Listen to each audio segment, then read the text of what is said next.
I'm Graham from Business English Flash, B-Flash, and thanks for joining me. Do you play any sports? If you do, maybe you'll know some of the idioms we'll be learning today. And if you don't, it's not a problem. It's never too late to start. Today, we'll be learning different sports idioms that originate from sports and are commonly used in the business world. Let's get the ball rolling with baseball, a classic American sport. In baseball, you must cover or protect all of the bases, which leads us to our first idiom, cover all the bases.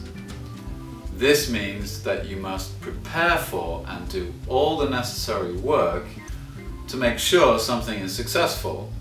For example, we have to make sure this contract covers all the bases. We don't want to miss any important details, meaning that you have to thoroughly research and write the contract, making sure that there are no mistakes. Another baseball idiom is to throw a curveball.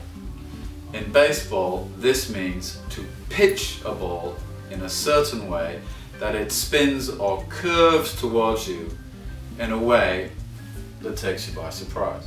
Imagine your client wants to change the terms of the contract after it was signed. In this case, they threw a curveball at you, meaning they surprised you by doing something unexpected. Let's move on to a football idiom, and not soccer football, but American football. American football is quite a physical sport where you have to tackle people, meaning you jump and grab people and try to stop them from advancing.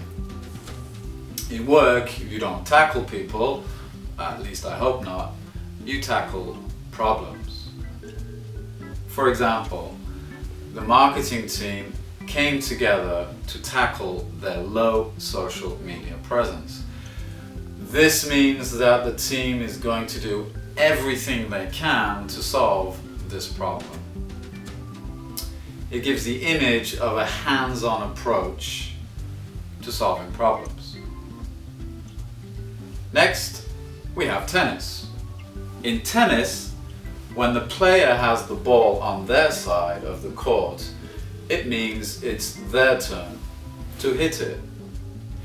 In business, when it's your turn to take action, we say the ball is in your court. This means that it is your turn to make the next move or make a decision. For example, we made an offer to work together. Now the ball is in their court to accept it or not. Now, when a tennis player is ready to serve, they can use a full swing serve. When we use the idiom in full swing, we mean that something is at its peak of activity and moving efficiently. For example, the project is in full swing. We can't stop now, meaning the project is in full progress and doing well. Now, moving away from sports that use a ball, we have two idioms from track and field. Track and field is a mix of many events, such as hurdles, where runners have to jump over barriers, or clear hurdles for a certain number of meters. To clear a hurdle in the business world means an obstacle. For example, we cleared a hurdle getting the client to sign the contract. They took a lot of convincing, meaning it was difficult to get the client to sign, but we did it. Another event in track and field is the relay race, where a few runners take turns to run and pass a baton from one runner to the next.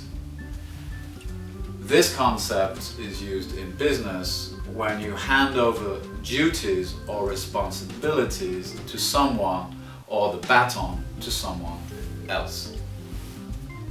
For example, my manager is passing the baton to me as she has decided to retire. This means the manager will give all their current responsibilities to me. Our last two idioms come from swimming. Do you ever dive into the water without checking to see if it's cold first? If you do, I'm impressed. If you have this attitude in business, we'd say you dive right into something. This means to start doing something enthusiastically without hesitating. For example, now that the contracts are signed, we can dive right into making our product. And lastly, something most people do before diving in is to test the water or check the temperature of the water before going in because it might be too hot or too cold. In business, this means to check and see if a plan will succeed before proceeding with it. For example, before launching the product, let's send out some samples and test the water. Meaning, before we put our product out there, let's see if people actually like it. And there you have it. You've learned different sports idioms. Go ahead and try using them at work and you'll sound like a pro. That's all for today. Thank you so much for watching. If you like what you've heard, give a thumbs up, share with your friends, and don't forget to send in your questions to Twitter at Telelangue, #bflash. Be sure to join us next time. Goodbye.